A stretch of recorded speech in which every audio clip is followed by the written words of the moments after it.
Auzubillahi minash-shaytanir-rajim. Bismillahir-rahmanir-rahim. Allahumma salli ala Muhammadin wa ala Muhammadin. Sallallahu alayhi wa sallam wa taslim. Alhamdulillah Rabbil alamin. Je ne saurais commencer ce prêche sans remercier Allah subhanahu wa ta'ala de m'avoir fait don de cette belle journée de dimanche. Le week-end s'est très bien passé avec les enfants à la mosquée. Alhamdulillah Rabbil alamin.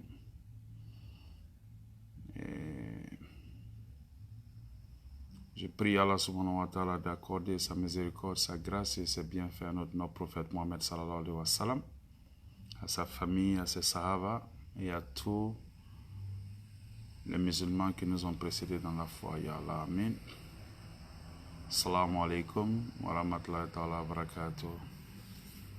Alhamdulillah Rabbil alamin.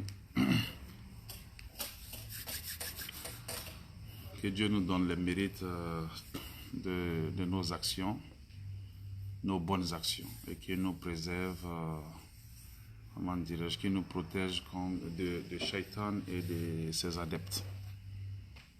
Là, ce soir, je voudrais adresser quelque chose que j'ai déjà adressé, mais peut-être je vais aller un peu plus en profondeur, et par la grâce d'Allah, Inch'Allah. Alors, je voudrais parler ce soir des hommes. Toujours nous les hommes. Les fauteurs du trouble. Les troublemakers. Ça, c'est nous. Alors, je vais citer certaines catégories d'hommes.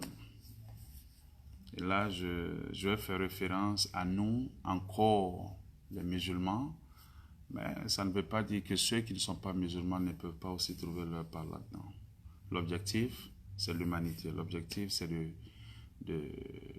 rendre la société meilleure pour tout le monde. Et quand on parle de communauté, on ne parle pas seulement des musulmans. La communauté est composée d'hommes. La société est composée d'hommes. Et on a aussi les animaux qui sont là.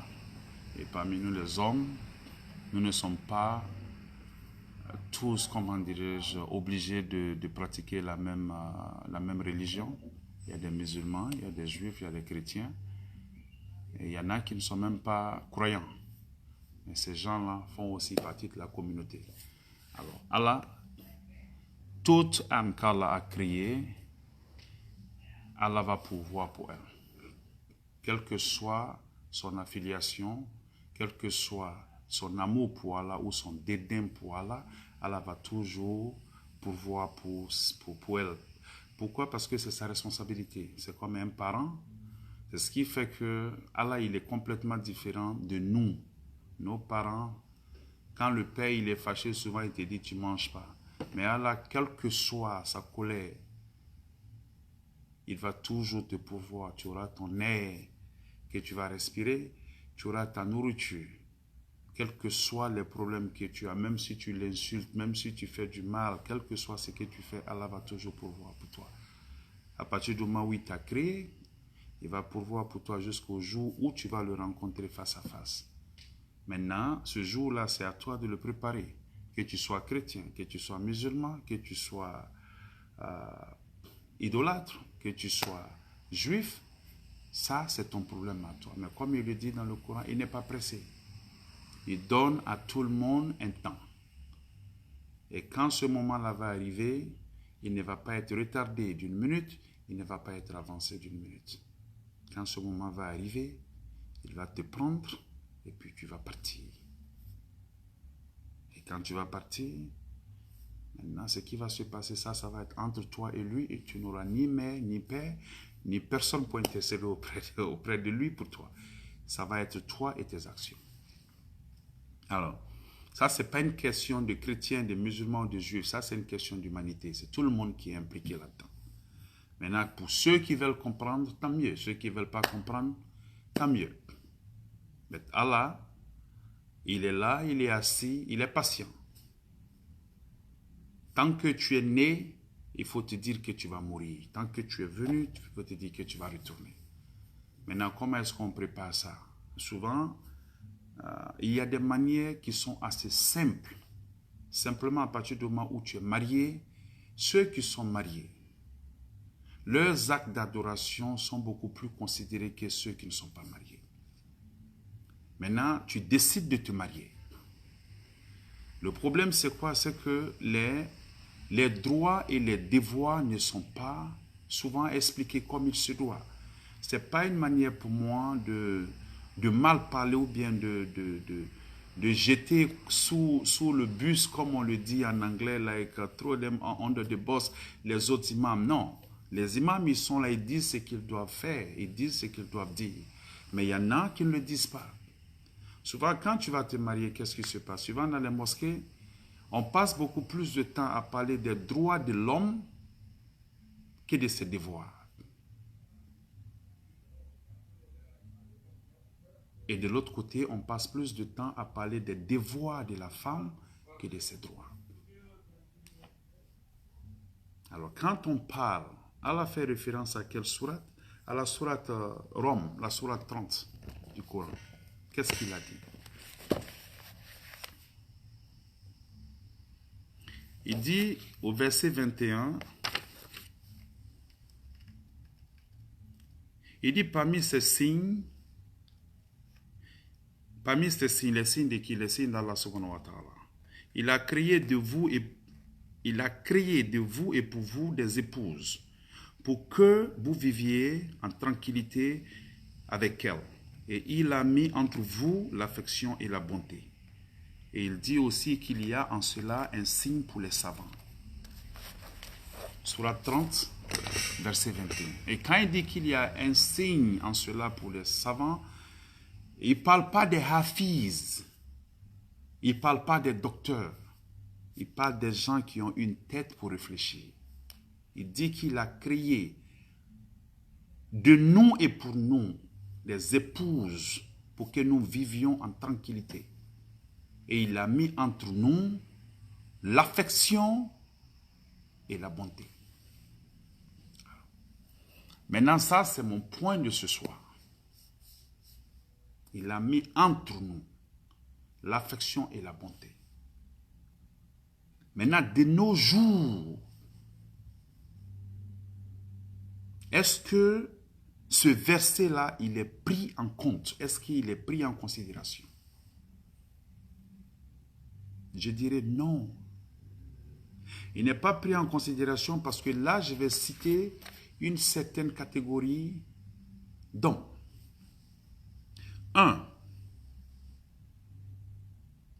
Cette fois-ci, j'ai décidé de noter pour ne pas manquer un seul groupe.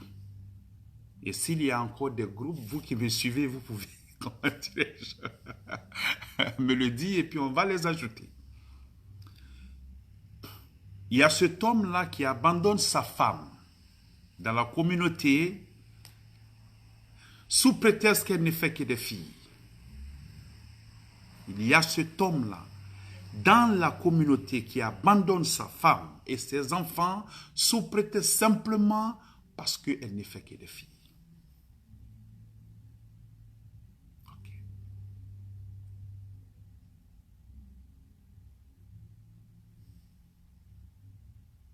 Rasul sallallahu alayhi wa sallam a dit quoi?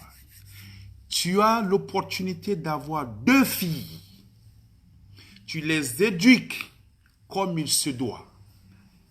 Jusqu'à ce qu'elles se marient, il dit que toi et lui, vous serez voisins dans Jannatul Firdaus le jour de Yawm al-Qiyamah. Dans Jannatul Firdaus. 2 filles.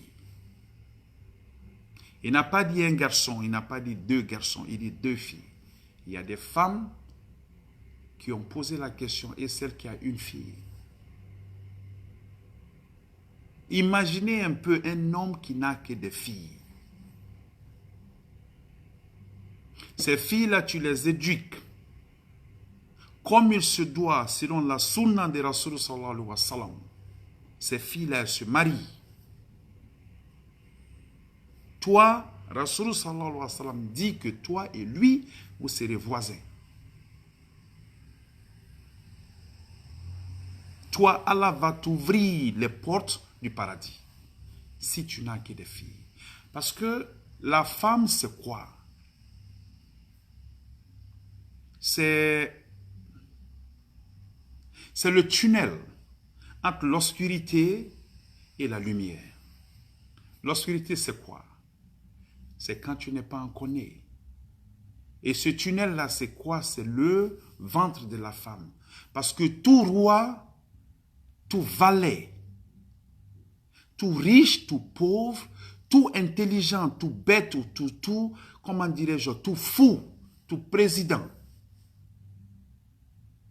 ne verra le jour, ne verra la lumière de ce monde qu'à travers une femme.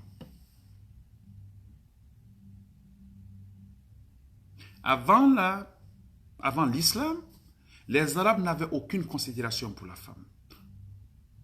Rasul sallallahu alayhi wa sallam est venu.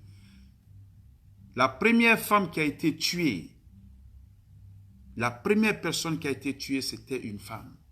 Et cette femme-là, elle a accepté l'islam. Pourquoi? Parce que quand son fils lui a parlé, voilà une partie qu'elle a aimée. Quand il a dit à sa maman que ouais, Rasul sallallahu alayhi wa sallam est venu avec cette religion qui interdit qu'on tue ou bien qu'on enterre les filles vivantes. Parce qu'en Arabie, dans le temps, les gens, quand ils avaient des filles, ils les enterraient. Vivantes, pourquoi? Parce que ils ne voulaient pas que ces filles-là leur apportent, comment dirais-je, la honte. Ils n'avaient pas les moyens de les nourrir. La femme, pour eux, était différente de l'homme. Oui, physiquement, nous sommes différents. La femme et nous, physiquement, nous sommes différents. Parce qu'il y a des choses que la femme peut faire qu'on ne peut pas faire. La première des choses, c'est quoi? C'est porter un enfant. On ne peut pas porter d'enfant. La femme, elle porte l'enfant. Donc, nous sommes différents. Mais aux yeux d'Allah, nous sommes égaux. Pourquoi? Parce que nous sommes tous des créatures d'Allah. Quand Allah a dit dans la Sourate Al-Ujra, Sourate 49, verset 13, quand il a dit que je vous ai créé d'un mâle et d'une femelle. Et j'ai fait de vous des communautés et une tribu. Et comment? Des communautés, des tribus et quoi? Et une nation. Cette nation-là, c'est qui? C'est nous tous. Blancs, noirs, japonais, nous sommes tous égaux. Il n'a pas dit femme, il n'a pas dit homme. Il dit, je vous ai créés tous d'un mâle et d'une femelle. Et il va plus loin pour dire que celui, le plus noble d'entre vous, c'est celui qui a la taqwa, celui qui a la crainte d'Allah. Il n'a pas parlé de femme ou d'homme. Nous sommes tous égaux aux yeux d'Allah. Mais physiquement, bien sûr que nous sommes différents.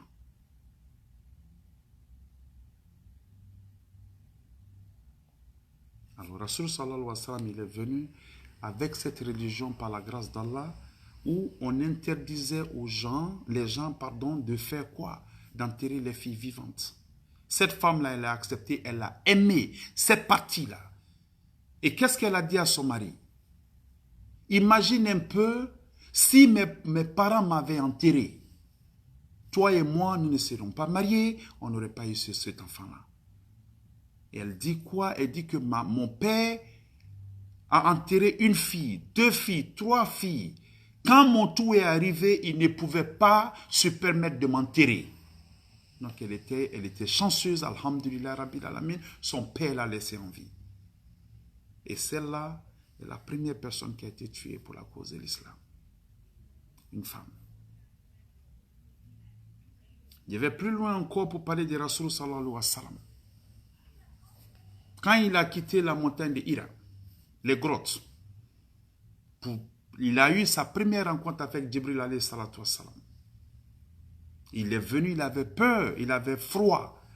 Il a couru à la maison, il a vu Khadija radouan anha et il lui a dit quoi? Couvre-moi, couvre-moi, car j'ai peur pour ma personne. Elle lui a dit une seule chose. Elle dit pas Allah, Allah ne va pas te déshonorer. Parce que tu maintiens les liens de famille, tu nourris le pauvre, tu nourris l'orphelin. Tu sers généreusement tes invités. Tu es là pour les gens qui sont dans le besoin. Rien qu'à cause de ça, Allah ne va pas te déshonorer. Et c'est ce que Rasul sallallahu alayhi wa sallam a dit. Il dit que le meilleur, il dit parmi nous qui sommes là, la personne que Allah aime le plus, c'est cette personne-là qui est utile pour la communauté. Il y a quelqu'un de plus utile pour la communauté que quelqu'un qui nourrit le pauvre, qui nourrit l'orphelin, qui sert avec générosité ses invités, qui est là pour les pauvres quand quelqu'un a des problèmes. Elle dit ici que même tu es là pour celui qui a été, comment dirais-je, atteint par des désastres.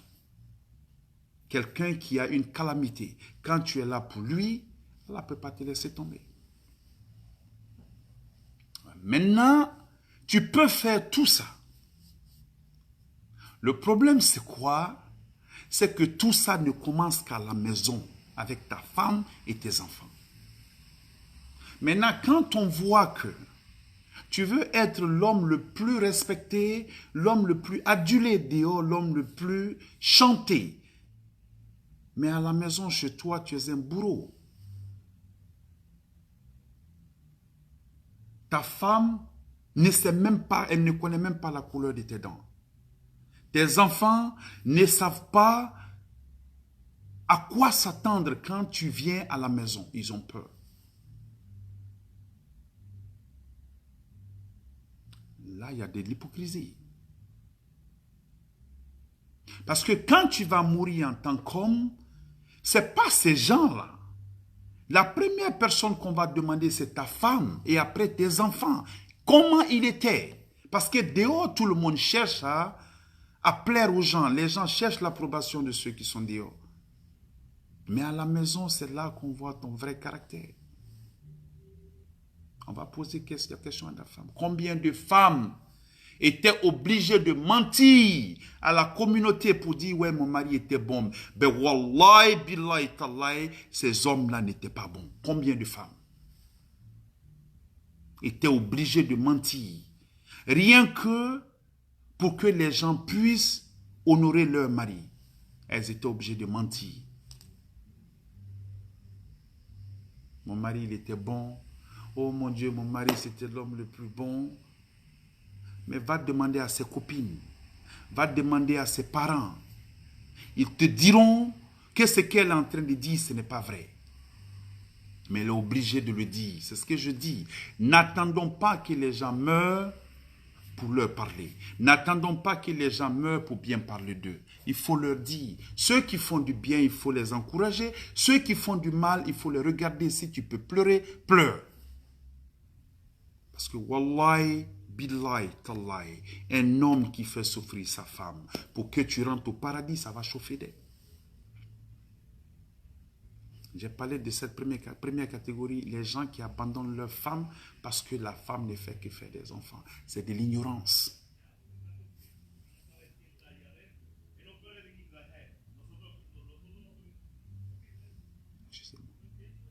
C'est de l'ignorance. Si tu sais ce que c'est que faire des filles, si tu connais, wallahi billahi ta'ala, tu vas prier Allah de ne pas te donner des garçons. Président, salam alaikum. Ça va, mes live là, quoi, mes récits, Inch'Allah, Nintlala.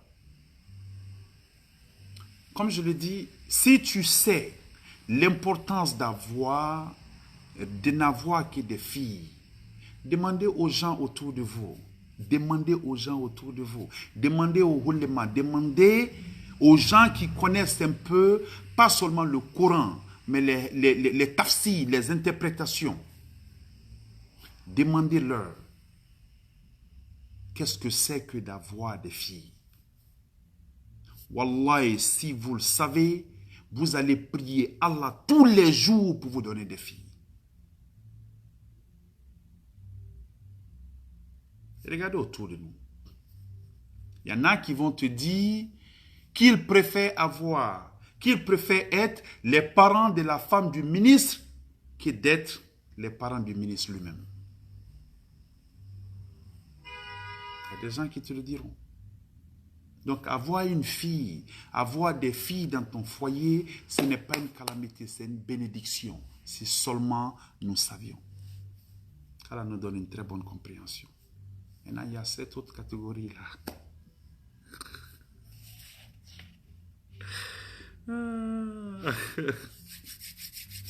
Aussi, dans la communauté, il y a des gens qui vont en voyage, qui peuvent rester des années, qui n'appellent pas, qui ne savent même pas comment leurs femmes vivent, comment leurs enfants vivent.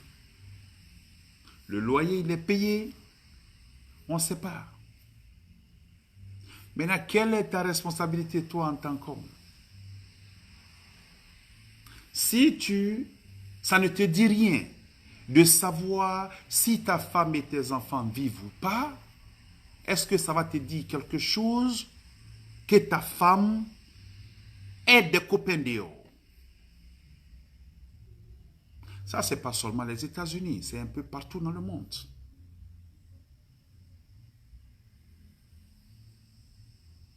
Parce qu'elle a besoin de nourrir les enfants. Elle a besoin de payer le loyer. Elle a besoin de payer les factures. Toi, tu pars.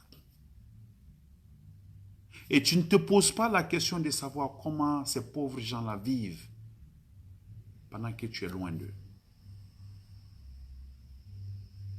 Mais tout ça, on dit que nous sommes mariés, on dit que nous sommes musulmans. Il y en a qui vivent loin de leur famille, peut-être à cause du travail. Et quand ils ont l'opportunité, quand ils ont des vacances, au lieu de venir rejoindre leurs femmes et leurs enfants, ils profitent pour aller ailleurs. Il y en a qui peuvent rester dans ces conditions dans 5 ans, ils ne voient pas leurs femmes et leurs enfants. Les enfants sont en train de grandir. Quel est le lien entre toi et ces enfants-là? Quel est le rapprochement? Ça, c'est la question que tu te poses. Quel est le rapprochement? Mais ils sont toujours là à dire que ouais, j'ai mes enfants de l'autre côté. Comment ils vivent, ce n'est pas leur problème. Ces pauvres dames-là sont en train de s'arracher la peau du corps pour être et la maman et pour être aussi et le papa. Le père, il vit, mais les enfants sont en manque de papa.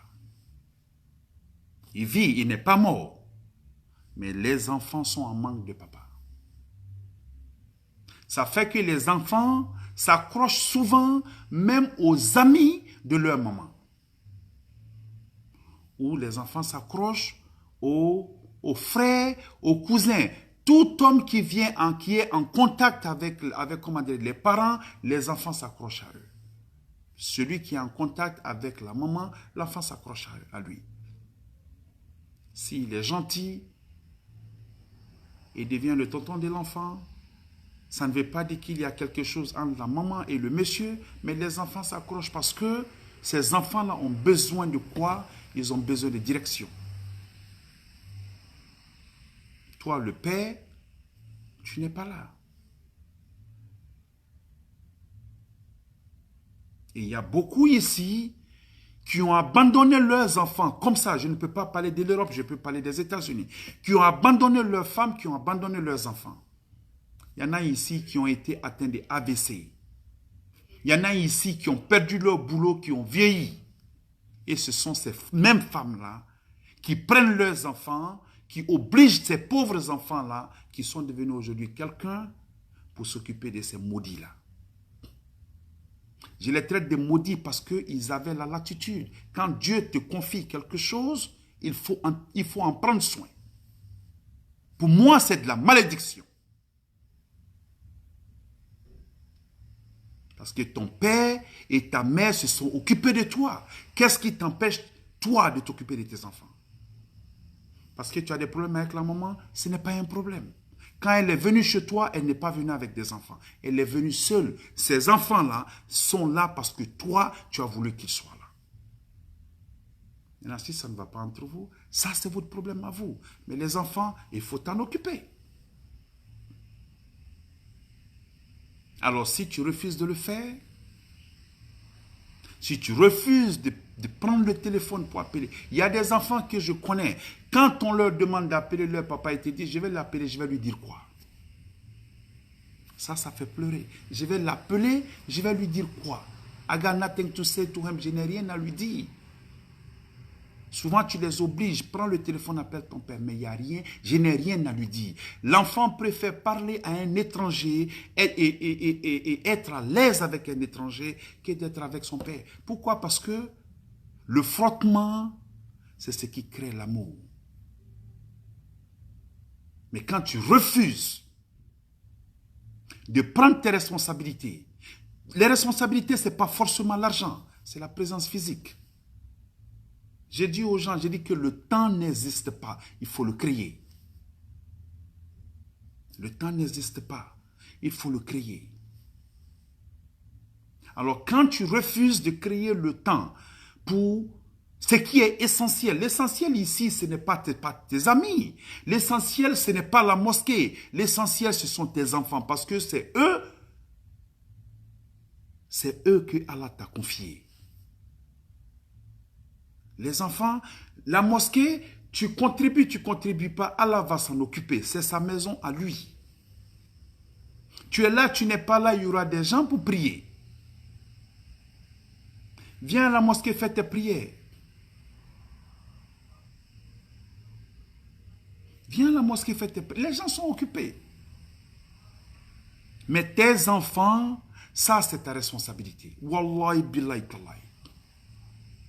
Tes enfants, c'est ta responsabilité. Tu refuses de t'en occuper, quelqu'un d'autre va le faire. Parce que la bouche que Allah a créée, l'être que Allah a créé, Allah va s'en occuper. Que ce soit toi, le père, ou que ce soit quelqu'un d'autre, Allah va toujours amener quelqu'un qui va prendre soin de cet enfant-là.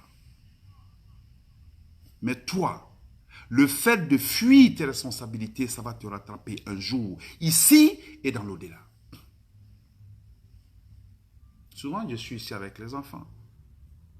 Je dis aux enfants ici tous les jours, je dis que quand il est l'heure de prier, avant on faisait 2 prières ici ensemble. Mais le temps maintenant des Asri s'est monté jusqu'à 5 heures. Et les enfants doivent rentrer à 15 heures.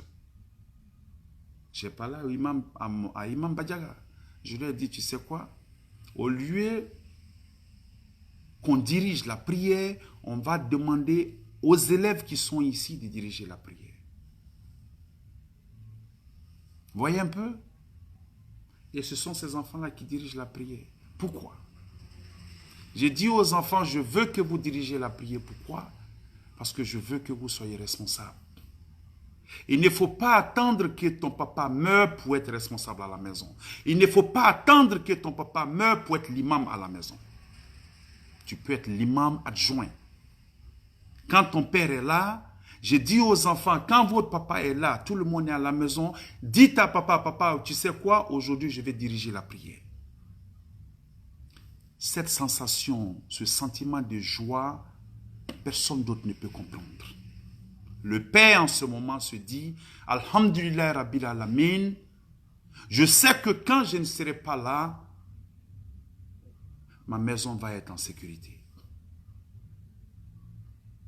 Ça, c'est ce que j'ai mis dans la tête de ces enfants. Ce sont eux qui dirigent la prière ici. On fait une seule prière. Zohr. Samedi, il y a un qui va diriger. Dimanche, il y a un qui va diriger. Et moi, ça me fait plaisir. J'ai dit ça aux parents. Il y en a qui vivent dans la même maison que leurs enfants et qui refusent de leur apprendre la religion. Ça aussi, c'est une autre catégorie de parents. La ilaha illallah, Muhammad Rasulullah. Tu vis dans la même maison que tes enfants. Tu es beaucoup plus concentré sur leur éducation séculaire. Chacun veut que son enfant parte à Harvard. La dernière fois, il y a une petite qui dit à sa maman, maman appelle tonton Karim. Dis-lui merci pour les doigts, dis-lui merci pour tout. Pourquoi? Parce que la petite a été acceptée à Cornell University. Mais vous savez quoi? La petite est en hijab, très religieuse, l'une de mes filles. Cornell University, l'une des meilleures universités au monde. Qui a dit que tu ne peux pas être un bon musulman et être un bon étudiant à l'école? Qui a dit qu'on peut pas trouver l'équilibre? Elle prie comme c'est pas possible. Elle est couverte, elle a un hijab. L'année prochaine, elle va partir à Cornell. Ceux qui m'écoutent, qui savent ce que c'est, qui sont aux États-Unis ou qui sont dans le monde des affaires, vous savez tous ce que c'est que Cornell. Ce jour-là, j'étais tellement fier, ma tête voulait exploser. Avec son hijab, avec son humilité, elle va aller à Cornell. Ça ne va pas l'empêcher de faire ses études.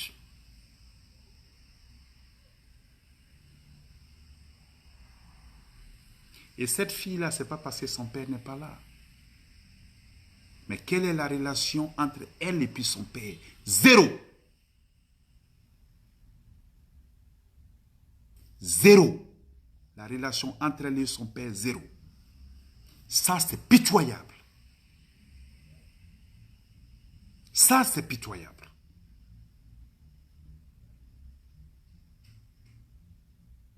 Maintenant, la question que je me pose, quel est le livre que nous lisons? Et j'ai une autre catégorie de personnes. Je vous dis qu'il y en a beaucoup.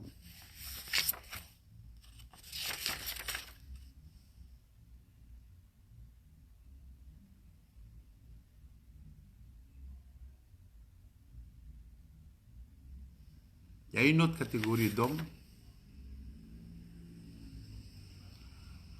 Eux, ils vivent dans la même maison que leurs femmes. Ils n'adressent pas la parole à leur femme. Ils peuvent rester là 1 mois, 2 mois, il n'y a rien entre eux. Ces gens-là n'adressent la parole à la femme que quand ils ont besoin d'eux, quand ils ont besoin d'elle dans la chambre. Comment on appelle ça? Partenaire de sexe? Ou bien conjoint? Ou bien mari et femme? Vous me dites. Comment est-ce qu'on appelle ça? Tu es dans la même maison que ta femme. Il n'y a pas bonjour, il n'y a pas salam.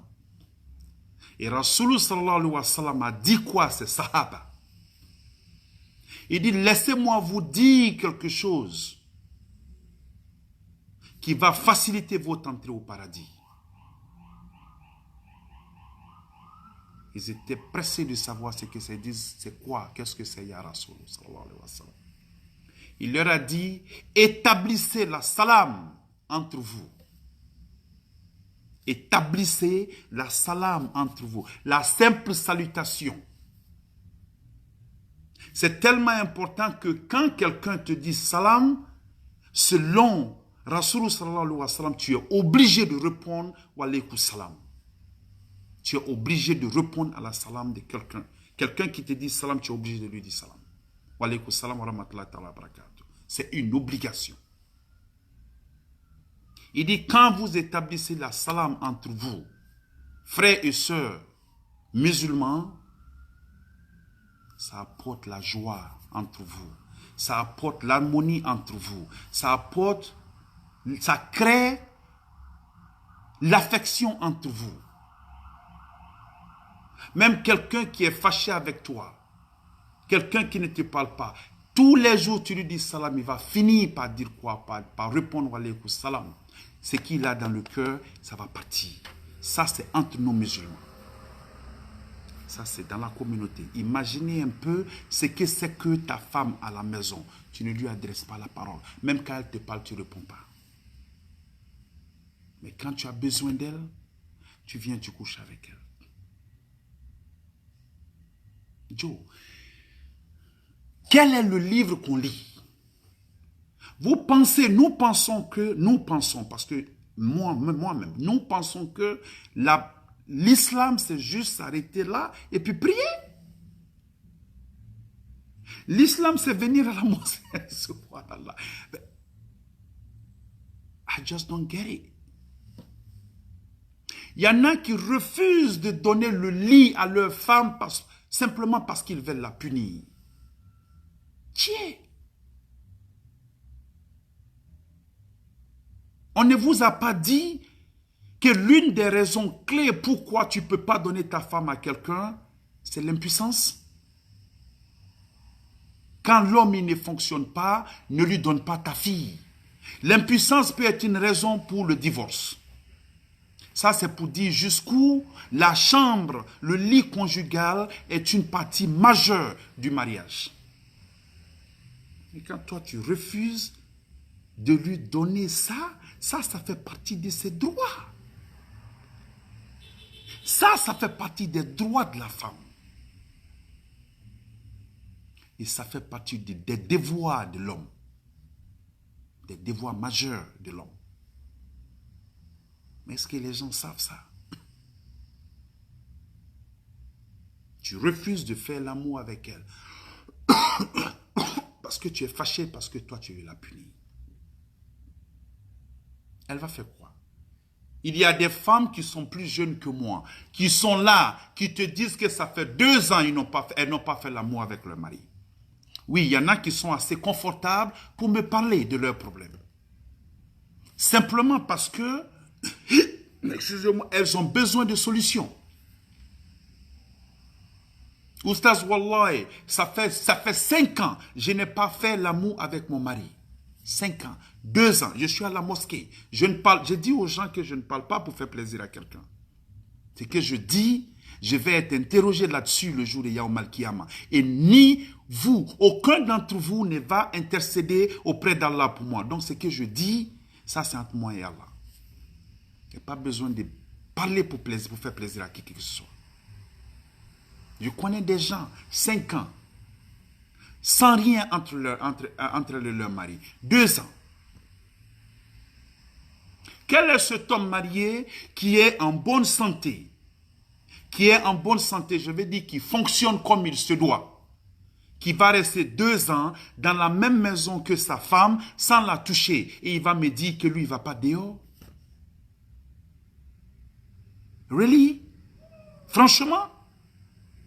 Tu es en bonne santé. Quand tu te réveilles le matin, tout est propre.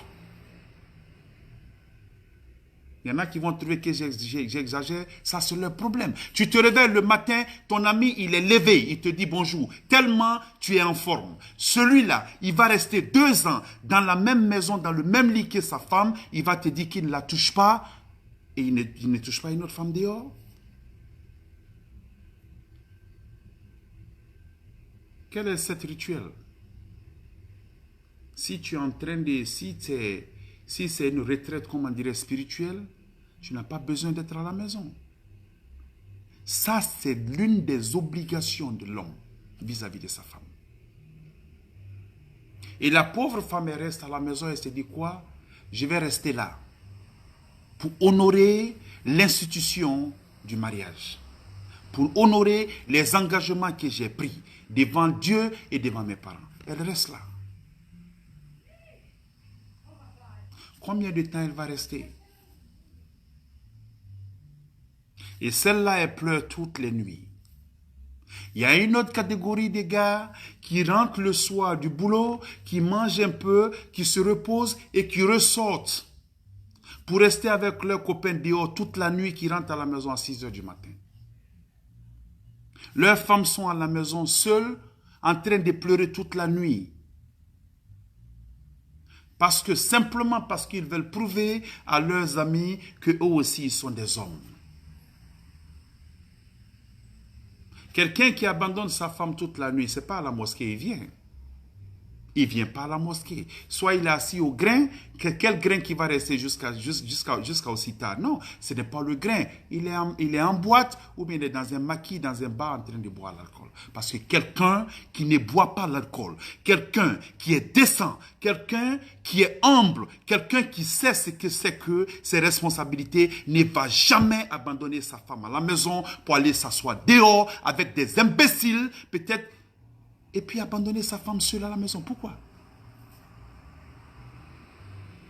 Aujourd'hui, la plupart des femmes ont des petits copains sur Internet. Elles sont tout le temps au téléphone.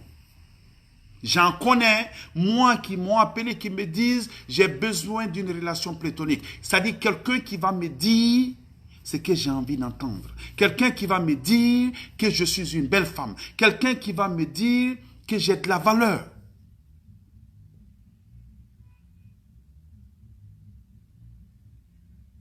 On dit qu'elles sont au téléphone à tout moment. J'ai un ami qui a connu sa femme pendant plusieurs années. Il me dit, Karim, je ne peux pas abandonner ma femme parce que nous n'avons pas d'enfants. Je ne vais jamais l'abandonner. Celle-là, elle est tout pour moi. Celle-là, je lui serai reconnaissant toute ma vie. J'ai les moyens de prendre une autre femme. Mais si je le fais et que j'ai fait des enfants, et ma femme, il dit, je l'aime. Si Dieu nous bénit avec un enfant, tant mieux. Si Dieu ne le fait pas, tant mieux. Je serai toujours reconnaissant. Et ma femme, je vais la chérir jusqu'au jour où je vais mourir. Je ne vais pas la changer. Allahu Akbar. Voilà un homme. Moi, je suis un homme. Mais celui-là, pour moi, c'est un modèle. Pour moi, c'est une inspiration. Celui-là, pour moi, c'est une bénédiction. Je le dis parce que je veux que certains, nous qui sommes jeunes et ceux qui sont encore plus jeunes que nous, qu'ils comprennent que le mariage, tu le fais, c'est... Pourquoi? Parce que tu aimes ta femme. Si elle rentre dans ton foyer, que Dieu vous bénit avec un enfant, tant mieux. Si Dieu ne le fait pas, ce n'est pas un problème.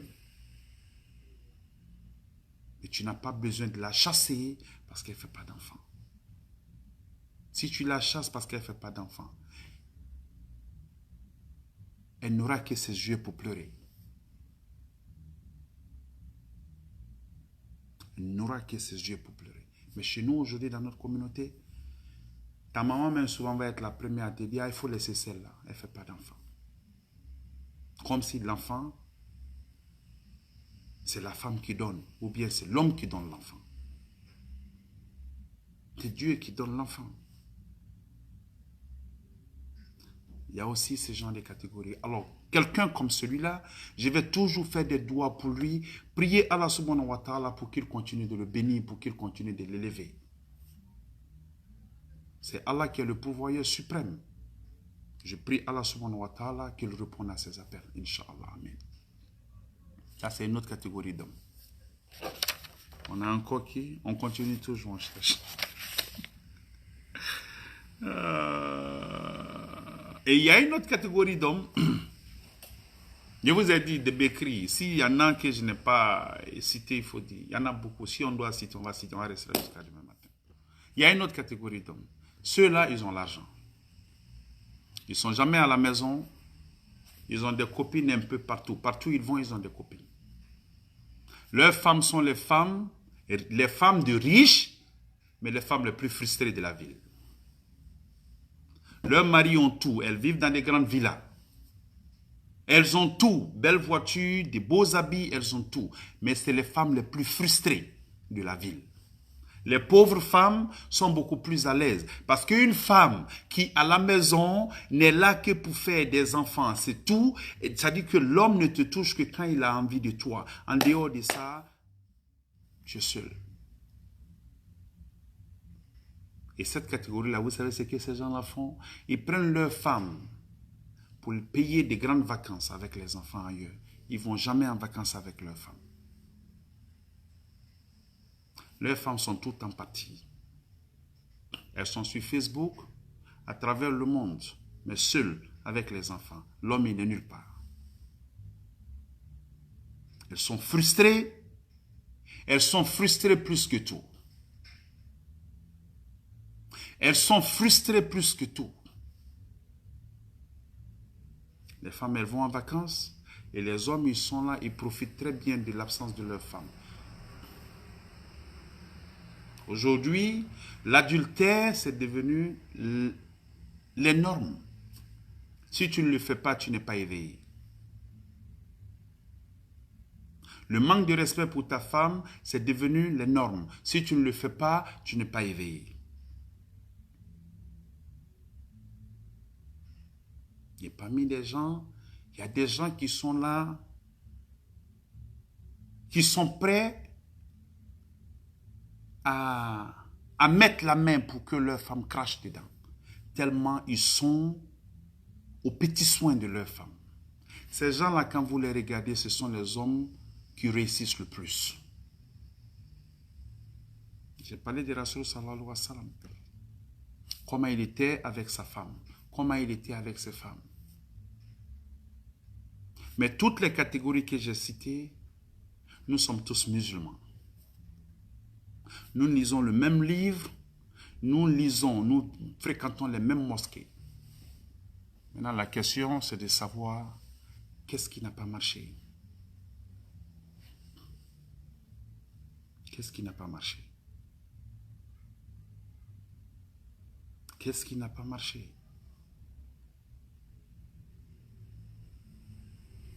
Une femme qui pleure toutes les nuits parce que sa nuit lui a été arrachée. Parce que son mari n'est pas là. Il n'est jamais à la maison. Il y en a qui sortent vendredi, qui ne rentrent que lundi matin à la maison.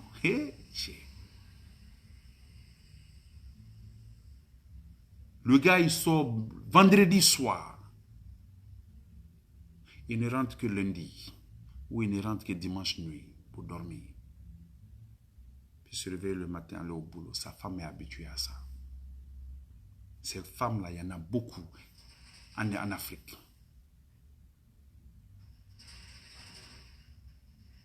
Maintenant, la question, c'est que cette femme-là, ou ces femmes-là, qui sont aussi opprimées, toutes les larmes qui coulent, ça va être une source de malheur pour vous le jour de la résurrection. Wallahi, demandez à vos imams. Ça va être une source de malédiction. Ça va être une source de problème le jour de Yaoum al-Qiyamah. Rien ne va rester impuni. Rien. Tout ce que tu fais, tu vas payer. Jibril alayhi salatu wassalam a dit à Rasoul sallallahu alayhi wa sallam, vis ta vie comme tu veux, mais tu seras rétribué, tu ne seras rétribué que par ce que tu auras fait ici. وَمَنْ يَعْمَلْ مِثْقَالَ ذَرَّةٍ خَيْرًا يَرَهُ وَمَنْ يَعْمَلْ مِثْقَالَ ذَرَّةٍ شَرًّا يَرَهُ. Wallah. Tu fais un bien, aussi petit qu'un atome, tu le verras. Tu fais un mal, aussi petit qu'un atome, tu le verras. Chacun pour soi.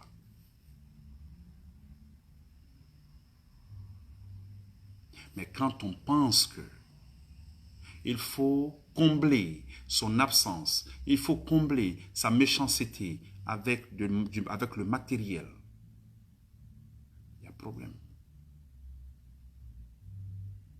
Il y a problème. Parce qu'on nous dit, une femme qui est heureuse, le matin, tout le monde est content à la maison.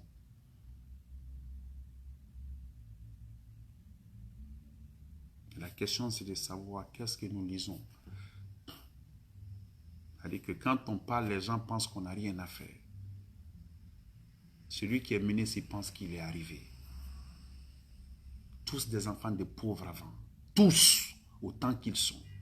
La plupart de ces nouveaux riches, il faut regarder, va fouiller comment ils ont grandi.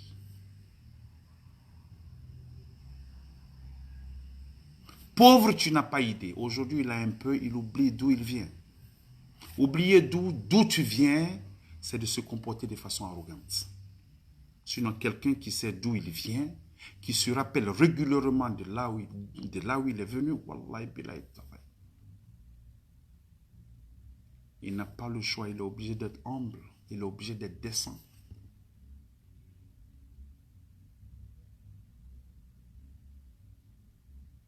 C'est pourquoi souvent c'est bon de partir au cimetière. Parce que quand tu vas, ça te rappelle que ceux qui sont couchés étaient comme toi hier. La minute qui suit, toi, tu peux être comme eux.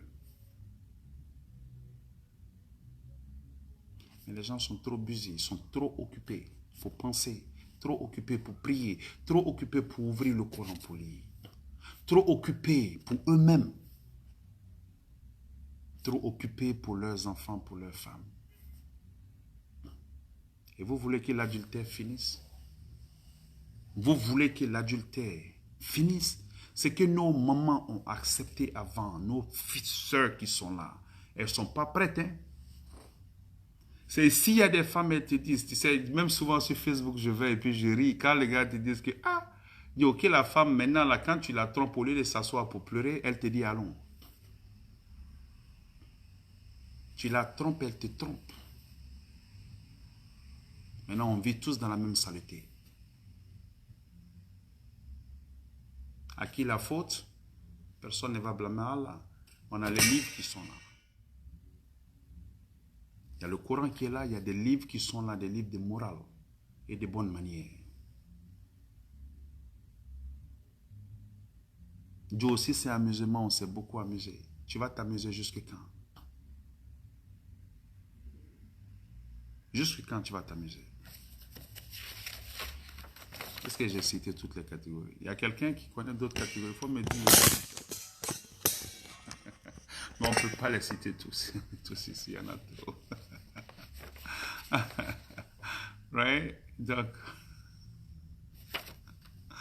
ok, voilà. Donc,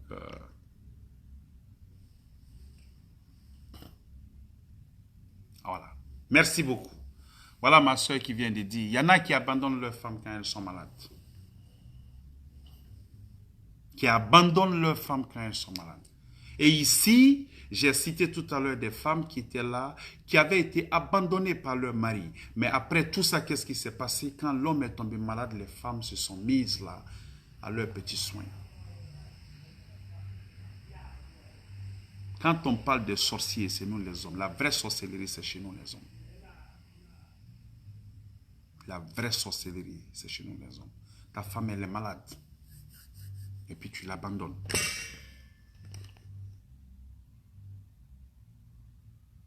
Ta femme, elle est malade, tu l'abandonnes. Est-ce que je n'ai pas encore raconté ici l'histoire de Seydina Ayoub? Est-ce que je n'ai pas déjà raconté ça ici?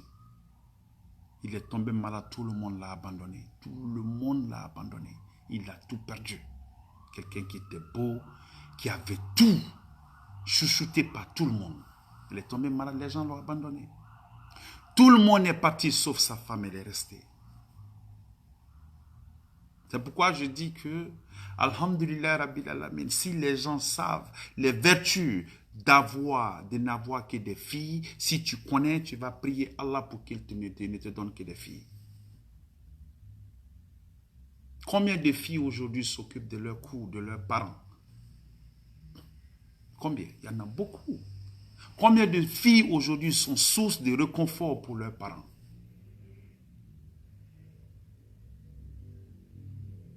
Quand la femme elle est malade, quand l'homme est malade, la femme ne peut pas dormir. Elle fait pratiquement tout pour lui. Même l'homme qui l'avait abandonné, quand il tombe malade, elle est là pour lui.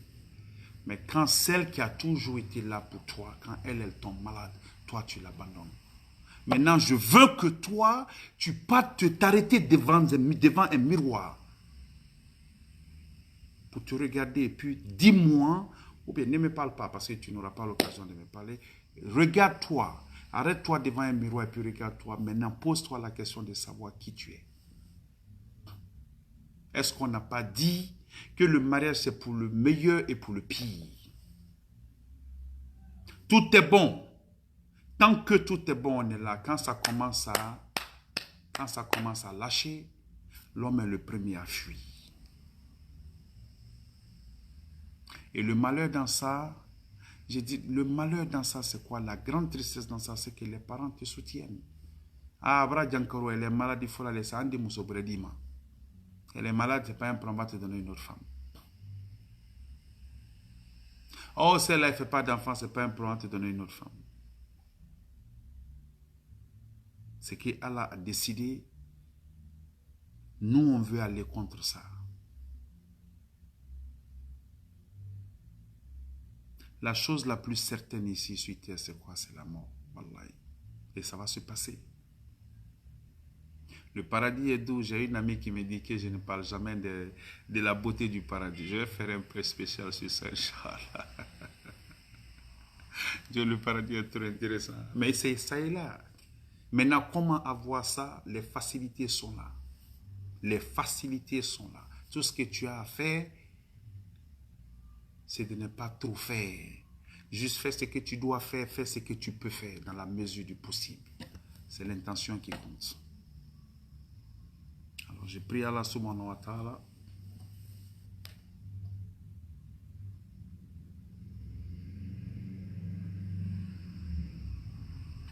Je prie Allah subhanahu wa ta'ala d'accorder Shifa, d'accorder sa santé à tous ceux qui sont malades. Ceux qui ont une maladie apparente et ceux aussi qui ont une maladie cachée. Ceux qui sont couchés à l'hôpital et ceux qui sont sur pied. Ceux qui ne peuvent pas se coucher à l'hôpital parce qu'ils doivent travailler pour subvenir à leurs besoins. Qu'Allah leur accorde Shifa. Qu'Allah nous accorde tous une meilleure santé. Allah subhanahu wa ta'ala qui a soigné Sayyidina Ayoub, je prie Allah subhanahu wa ta'ala de nous donner tous la santé. Ya Allah, amen. Je prie Allah subhanahu wa ta'ala, Ya Allah, de bénir tous les couples qui n'ont pas d'enfants. De les bénir avec un enfant, de les bénir avec cette joie-là, cette joie qu'un parent a quand il a un enfant. Je prie Allah subhanahu wa ta'ala de bénir tous les couples qui traversent ces moments difficiles-là. Je prie Allah subhanahu wa ta'ala d'accorder, Wallah, sa santé, sa chifa à ma soeur Odia Filamoro, Odia Filamoro depuis, comment dirais-je, Columbus, Ohio. Je prie Allah subhanahu wa ta'ala, ma soeur, qu'Allah te redonne ta santé, Odia Filamoro Keita. Qu'Allah te redonne ta santé, qu'Allah te redonne la santé, qu'Allah te bénisse avec une longue vie. Pour que tu vois mes jumeaux que tu as, Ya Allah, grandir. Que ces enfants-là aient la joie de vivre avec leur maman. Ya Allah, amen. Que ceux qui traversent des moments difficiles, je prie Allah subhanahu wa ta'ala de les bénir avec beaucoup plus de facilité. Je prie Allah subhanahu wa ta'ala que les enfants que nous avons, que ces enfants-là grandissent pour devenir de bons musulmans. Le souhait de tous parents, Wallah, il ne faut pas que ce soit un enfant qui avec un diplôme de Harvard seulement. Le souhait de tous parents doit être aussi et le diplôme de Harvard et aussi la connaissance du Coran, de notre religion. Wallah. C'est quand on va partir 7 mètres de percale, on va être enveloppé, jeté, sans rien, même une bague, ça ne va pas partir. Le plus petit des trucs, la bague, ça ne va pas partir. On va tout enlever. Et puis tu vas partir comme tu es venu. Ce que tu as trouvé devant, la tombe va te dire, hey, tu es venu ici, qu'est-ce que tu as envoyé? Parce que moi, je n'ai rien ici pour toi. Tu vas faire quoi? Il dit, si tu es venu sans rien, je n'ai rien pour toi.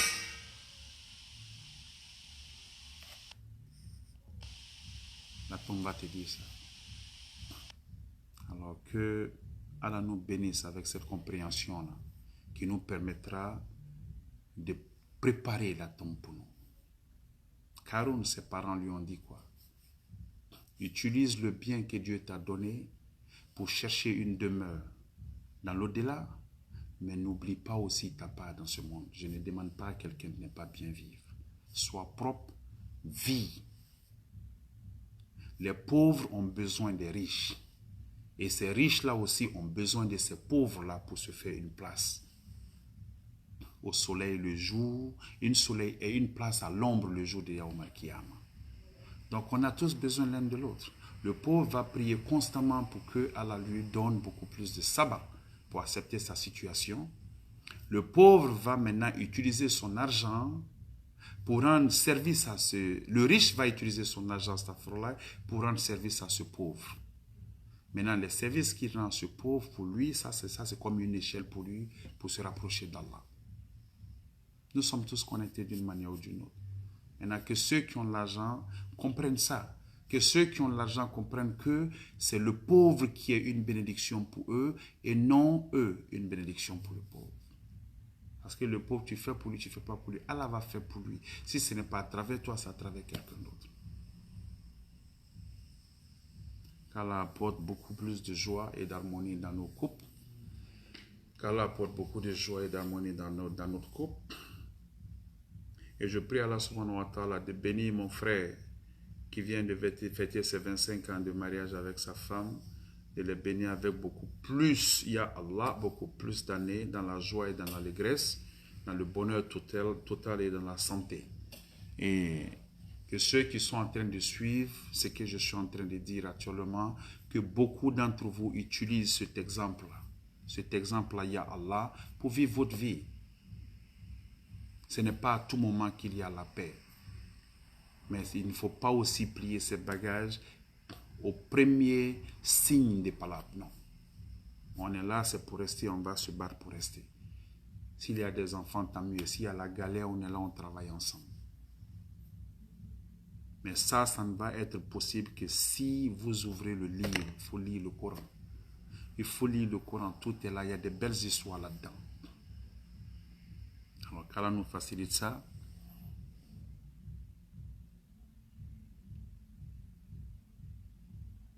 Parce que ce que je suis en train de dire actuellement, c'est qu'il ne faut pas qu'on soit surpris. C'est ce qui fait le comportement de l'homme à la maison. Toute petite fille, son rêve, c'est de grandir pour marier un homme comme son père. Si le père, il est exemplaire. Le rêve de toute petite fille, ma fille, elle est ma princesse. Je suis son roi. Je suis son papa et je suis son roi. Elle est ma princesse.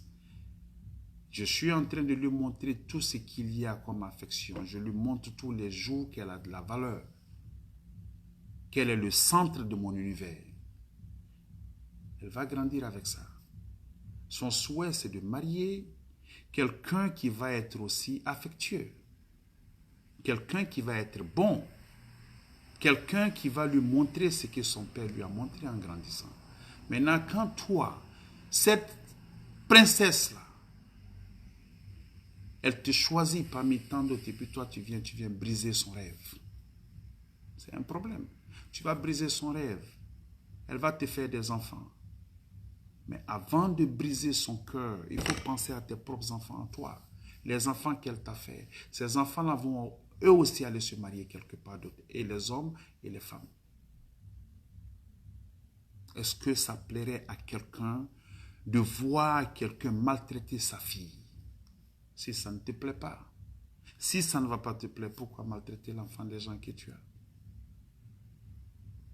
Et on est surpris de voir nos sœurs se marier avec des chrétiens. Et on est surpris de voir nos sœurs se marier avec des blancs. On est surpris de voir que nos sœurs ne veulent plus, nos filles ne veulent pas se marier avec quelqu'un qui n'a pas l'argent. Pourquoi on est surpris? Pourquoi? Quand tu parles, les gens te disent, ah non, non, mais c'est une réalité. À la maison, le papa n'est jamais là. Le papa, quand il est là, c'est toujours le lion blessé. On dirait que ça n'a pas marché dehors, les enfants à la maison et la femme sont responsables. Non. Le manque de taqwa, le manque d'iman, le manque de foi, le manque de sabbat.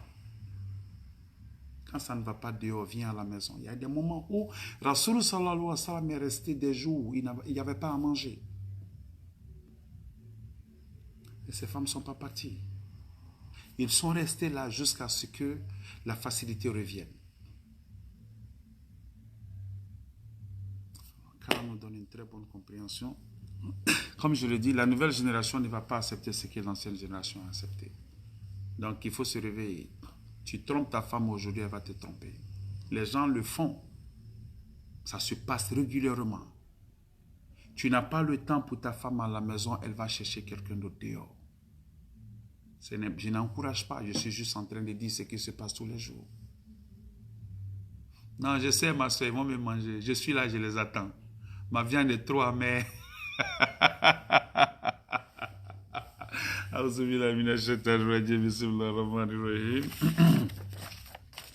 Allahumma salli ala Muhammadan wa ala Muhammadan. كما صليت على إبراهيم وعلى آل إبراهيم وبارك على محمد وعلى آل محمد كما باركت على إبراهيم وعلى آل إبراهيم في العالمين إنك حميد مجيد.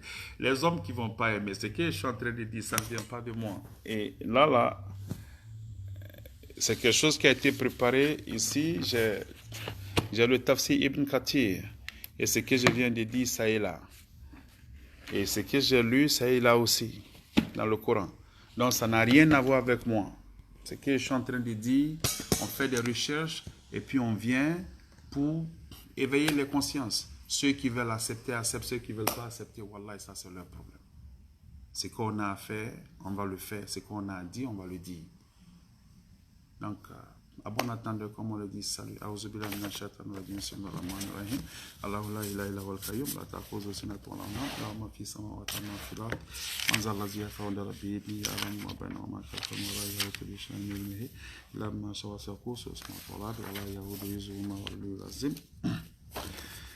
قل هو الله احد الله الصمد لم يلد ولم يولد ولم يكن له كفوا احد بسم الله الرحمن الرحيم قل اعوذ برب الفلق من شر ما خلق من شر غاسق اذا وقب ومن شر نفاثات في العقد ومن شر غاسق اذا حسد بسم الله الرحمن الرحيم قل اعوذ برب الناس مالك الناس اله الناس من شر الوسواس الخناس الذي يوسوس في صدور الناس من الجنة والناس الحمد لله رب العالمين اللهم تقبلنا صلاتنا وصيامنا قيامنا ركوعنا سجودنا اللهم إنك عفو تحب العفو فاعف عنا اللهم إنك عفو تحب العفو فاعف عنا اللهم إنك عفو تحب العفو فاعف عنا أستغفر الله وسبحان الله والحمد لله ولا إله إلا الله والله أكبر الله أكبر ولا حول ولا قوة إلا بالله العظيم ربنا تقبل منا إنك أنت السميع العليم ربنا ولا تحملنا ولا تكتلنا بوفانا واغفر لنا وارحمنا أنت مولانا فانصرنا على القوم الكافرين ربنا لا تزغ قلوبنا بعد إذ هديتنا وهب لنا من لدنك رحمة إنك أنت الوهاب ربنا آتنا في الدنيا حسنة وفي الآخرة حسنة وقنا عذاب النار ربنا تقبل دعاء ربنا اغفر لي ولوالدي والمؤمنين يوم يقوم الحساب. Alhamdulillah Rabbil Alamin. Allah nous accorde une très bonne compréhension et encore salam alaikum wa rahmatullahi wa barakatuh. Et maintenant, c'est rentre à la maison. On se reprend plus tard, Inch'Allah. Salam alaikum.